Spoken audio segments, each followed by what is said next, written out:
Okay, you've seen the headlines, everybody. People fleeing big cities like Los Angeles, New York, even here in Chicago, heading for smaller towns.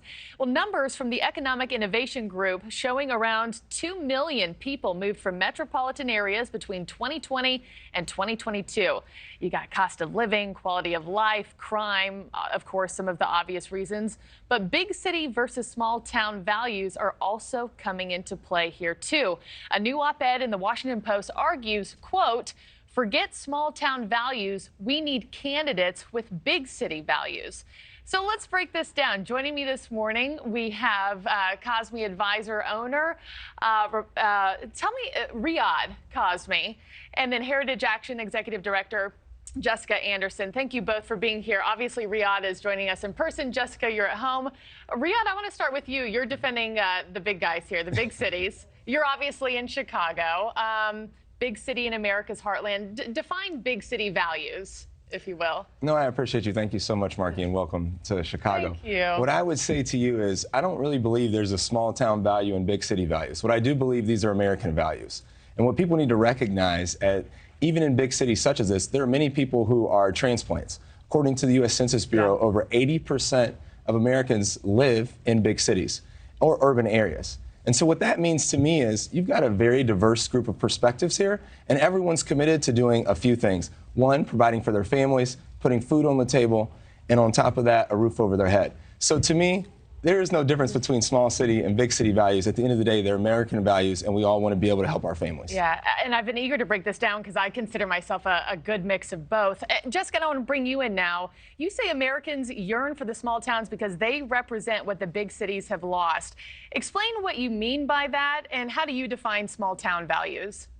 Great. Well, thank you so much for having me this morning. This is a great conversation to have because everyone is right. Yes, of course, there are people from small towns and big cities that make up America. That's what's great. But when politicians talk about bringing back small town values, they're talking about the values around the dinner table: families, jobs, opportunity. These are the things that big cities actually used to represent. You left a small town to move to a big city for that opportunity, for that job and economic growth.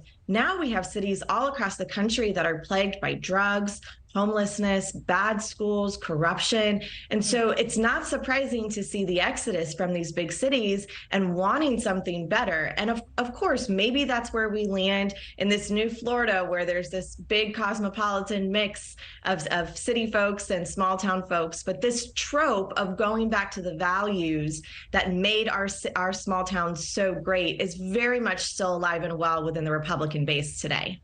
And Reyahd, you know, this opinion piece that we read, it argues that Americans would benefit from politicians with big city values.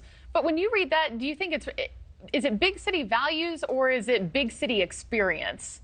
You know, what is it here actually? That's actually a very, very good point and good perspective. I do think it's a big city experience. And the reason why is, again, you have a multitude of different kinds of people. All the different races, all the different cultures, all different education, all different economic opportunities and backgrounds. And with that, you get the opportunity to be able to experience and walk in the shoes of other people that you may not necessarily get to see elsewhere in a suburb or rural America. But what I do want to add here, because this literally is how Joe Biden won in 2020 and how I believe he's going to win again in 2024, but also in addition to that, how Democrats kept the Senate. What they did is they focused on the fact of, like the other guest said, putting food on the table and roofs over our heads. What I like to say of how that relates to big cities is that, yes, we all want to do that, but in these big cities, there is going to be heightened opportunities for gun violence, drug use, just because how many everything, people? because there's so many people in a small area, a dense population. Right. But in top of that density, this is the issue, what people tend to forget. These same issues are occurring in small towns and suburbs around the country. If you look at drug use, use of guns, if we talk about all these mass shootings that are happening, these aren't happening in downtown or big city America. These are happening in places that sometimes some people tend to forgotten and have tried to isolate and say only these things are happening in big city America. Add the opiate epidemic. The opiate epidemic is existing in rural America. Yes, I'm from Oklahoma, and it's just raging there. So it's a fantastic point. We have about. Thank you for watching. Go to newsnationnow.com to find NewsNation on your television provider. And don't forget to click the red subscribe button below to get more of NewsNation's fact-driven, unbiased coverage.